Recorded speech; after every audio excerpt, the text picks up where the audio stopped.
How to delete an Instagram comment on iPhone. So let's go open Instagram. Find the Instagram post you want to delete your comment from. After opening the post, tap on View All Comments or click on the comment icon to locate your comment.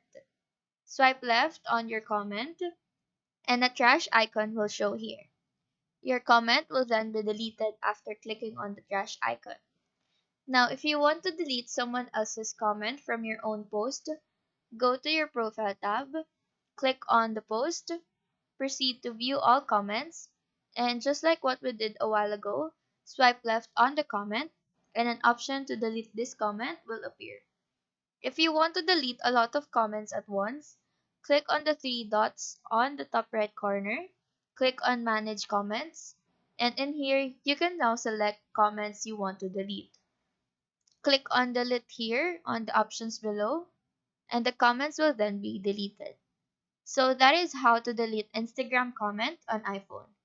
Do let us know if this video helped you out, and if you have any questions, feel free to drop them down below.